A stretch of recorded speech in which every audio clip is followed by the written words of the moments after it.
De simple vendeur de lait à président de Madagascar, son ascension a marqué l'histoire du pays. Dès les premières secondes, les moments forts de sa vie captive, des foules immenses l'écoutant prononcer des discours, des manifestations qui secouent la capitale, l'essor de son empire économique, le groupe Tyco, la construction de routes et d'écoles et des événements internationaux qui attirent l'attention du monde entier. Ces instants révèlent immédiatement l'ampleur de son destin et l'impact concret de ses décisions. Né le 12 décembre 1949 à Imerinkasinina, dans la province d'Antananarivo, Marc grandit dans une famille modeste des hauts plateaux au sein de l'ethnie Mérina. Son enfance, rythmée par le travail et la rigueur, forge très tôt en lui un sens aigu du devoir et de la persévérance. Issu d'un milieu rural, il apprend la valeur du labeur en aidant ses parents et en observant les réalités de la vie paysanne, expérience qui façonnera plus tard sa vision d'un développement fondé sur l'effort et la productivité. En 1974, il épouse Lalao Ravalomanana, compagne fidèle tout au long de sa carrière. Ensemble, ils élèvent 4 enfants dans un foyer soudé et profondément religieux.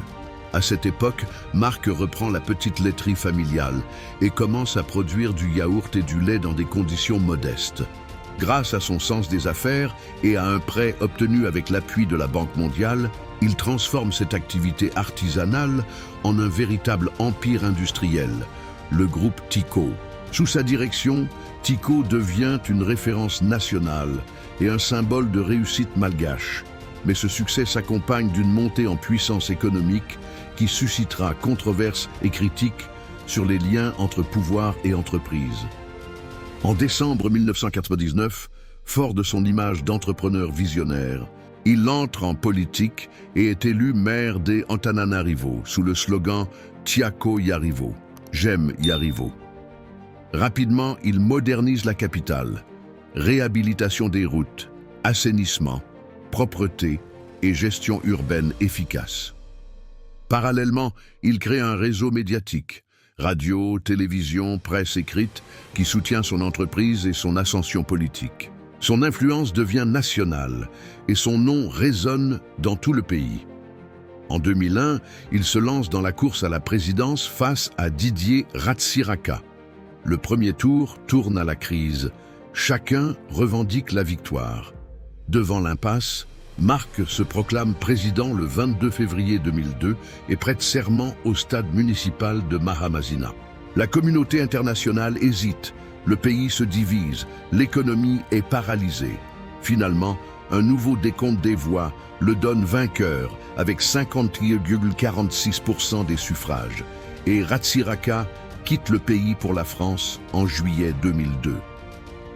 La différence entre les deux hommes est frappante. Ratsiraka incarne l'ancien régime centralisé et bureaucratique, tandis que Ravalomanana symbolise modernisation, dynamisme économique et proximité avec le peuple. Dès son arrivée au pouvoir, il adopte un style de gestion inspiré du monde de l'entreprise. Discipline, efficacité, productivité et une vision ambitieuse pour Madagascar. Il lance des réformes structurelles, création du Bianco, bureau anticorruption, du Samfing, lutte contre le blanchiment d'argent, élaboration du Madagascar Action Plan et ouverture aux investissements étrangers. Il modernise les infrastructures, développe les routes et améliore la communication nationale. Dans le domaine agricole, il initie la révolution verte pour accroître la production et sécuriser le foncier rural.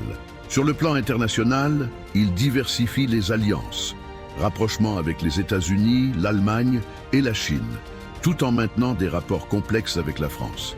Ses relations avec la Banque mondiale et le FMI renforcent son image de modernisateur, mais cette orientation libérale inquiète certains milieux économiques locaux. La concentration du pouvoir, l'influence économique du groupe Tyco et le contrôle sur les médias suscitent critiques et controverses. Réélu en 2006 avec 54,8% des voix, il poursuit ses réformes, mais certaines décisions érodent sa popularité. L'achat d'un jet présidentiel et le projet d'accord foncier avec Daewoo Logistics déclenchent l'indignation. Le mécontentement croît à Antananarivo, où le jeune maire Andry Rajoelina émerge comme principal opposant. Les manifestations se multiplient, l'armée retire son soutien et le 17 mars 2009, il transfère le pouvoir à un directoire militaire qui le remet aussitôt à Rajoelina. Exilé en Afrique du Sud, il est condamné par contumace à la prison à vie pour la mort de manifestants lors de la crise.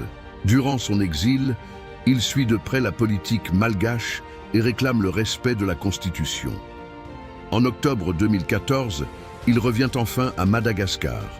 Il reprend la direction du parti Tiako I Madagassikara, TIM, et redevient une figure d'opposition influente. Son épouse Lalao est élue maire d'Antananarivo, renforçant la présence du clan Ravalomanana. En 2018, il se présente à l'élection présidentielle. Après un premier tour serré, il est battu au second par Andry Rajoelina, son ancien rival.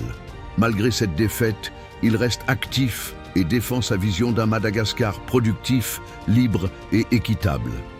Son groupe Tico, après des années difficiles, connaît un renouveau, marquant le retour progressif de l'une des plus grandes marques malgaches.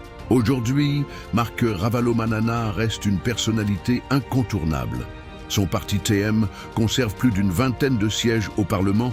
Elle s'exprime régulièrement dans les médias pour dénoncer corruption, crise économique et atteinte aux libertés démocratiques. Il appelle à une union sacrée de l'opposition et se positionne en mentor pour la nouvelle génération.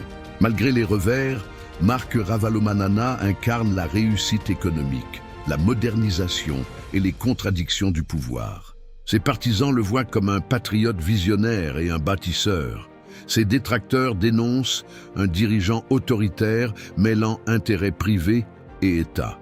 Quoi qu'il en soit, son parcours illustre la complexité de la politique malgache. Une lutte constante entre progrès, enjeux économiques, ambition personnelle et fragilité institutionnelle. Aujourd'hui encore, il reste présent, observant, conseillant et prêt à reprendre la parole dans un Madagascar en pleine mutation.